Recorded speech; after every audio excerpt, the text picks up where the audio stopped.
Hi friends అందరికీ మనలో చాలామందికి బోటీ కర్రీ అంటే చాలా ఇష్టపడతారు. బట్ బోటీ క్లీనింగ్ అనేది ఎలా ఉంటుంది అంటే బయట క్లీన్ చేయించుకుంటే అయితే ఎక్కువగా అయితే క్లీన్ చేయరు. సో మన ఇంట్లో అయితే క్లీన్ చేసుకోవాలంటే దానికి చాలా అంటే చాలా పెద్ద ప్రాసెస్ ఉంటుంది. నా వరకు అయితే నేను 1కి 10 సార్లు అయితే నేను చల్లనీళ్ళతో అయితే ఎక్కువ కడుక్కుంటాను. వేటికి అవే పేగులకి పేగులు, పొట్ట పై భాగానికి పై భాగం, ఇంకా ఏవేవో ఉంటారు, వాటి నేమ్స్ అయితే నాకు తెలియదు. బోటీ క్లీనింగ్ అంతా అయితే ఫస్ట్ ఆఫ్ ఆల్ దీంట్లోనే ఉంటుంది. ఫస్ట్ క్లీన్ చేసుకునేటప్పుడే క్లీన్ అయిపోతూ ఉంటుంది. అయితే చల్లనీళ్ళు ఎక్కువ కడగటం వల్ల ఆ ఎల్లో కలర్ వాటర్ అనేది పోయి మనకి కొంచెం బెటర్గా వస్తున్నాయి. తర్వాత హాట్ వాటర్లో తీసుకోవాలి. హాట్ వాటర్లో పెట్టిన తర్వాత అసలైన క్లీనింగ్ ఉంటుంది.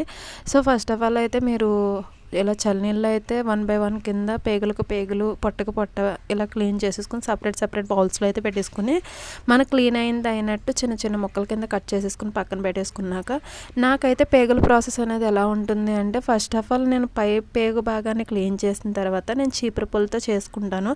బట్ నాకు ఆ ప్రాసెస్ వీడియో తీయడానికి ఎవరూ లేక నేను చిన్నగా అయితే తీసి పెట్టేశాను. నేను చీపురు పుల్లతో అయితే మాత్రం నేను తిరిగేసుకుంటాను పేగుని. అలా తిరిగేసుకున్న పేగులన్నీ సపరేట్గా పక్కన పెట్టేసుకుంటాను.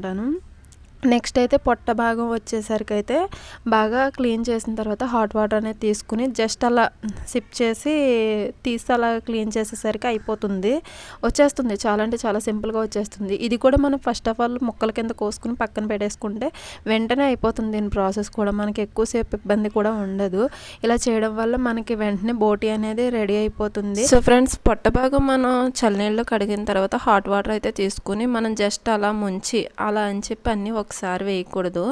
1 పీస్ కింద వేసుకుని జస్ట్ అలా సిప్ చేసి అలా తీసేసి వెంటనే అలా అనటం వల్ల చాలా అంటే చాలా ఈజీగా వచ్చేస్తుంది. నెక్స్ట్ ప్రాసెస్ అయితే పేగులు. ఇవి మనం బాగా క్లీన్ చేసుకుని హాట్ వాటర్లో తిరగవేసిన తర్వాత అయితే చూసారా ఎంత క్లీన్ అయితే అయిపోయాయో. నేనైతే 1 బై 1 కింద ఇలా చేసుకుంటాను.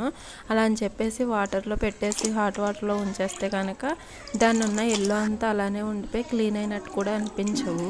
సో ఎప్పుడు క్లీన్ చేసుకున్నా అప్పుడు చిన్న చిన్న ముక్కల కింద కోసుకుని పక్కనైతే పెట్టేసుకుంటే ఆ ప్రాసెస్ అనేది చాలా సింపుల్గా ఉంటుంది. అప్పుడు మనకి ఎక్కువ పని అని కూడా అనిపించదు. నా వరకు అయితే నేను అలానే చేసుకుంటాను. నెక్స్ట్ అయితే ఇవన్నీ చిన్న చిన్న ముక్కల కింద తరిగి పెట్టుకున్నాక కొంచెం కళ్ళుప్పు, పసుపు వేసుకుని కడిగి పెట్టుకుని కర్రీ చేసుకుంటే సూపర్ అంటే సూపర్ ఉంటుంది. సో ఫ్రెండ్స్, నా వీడియో నచ్చితే లైక్ చేయండి, షేర్ చేయండి, సబ్స్క్రైబ్ చేసుకోండి.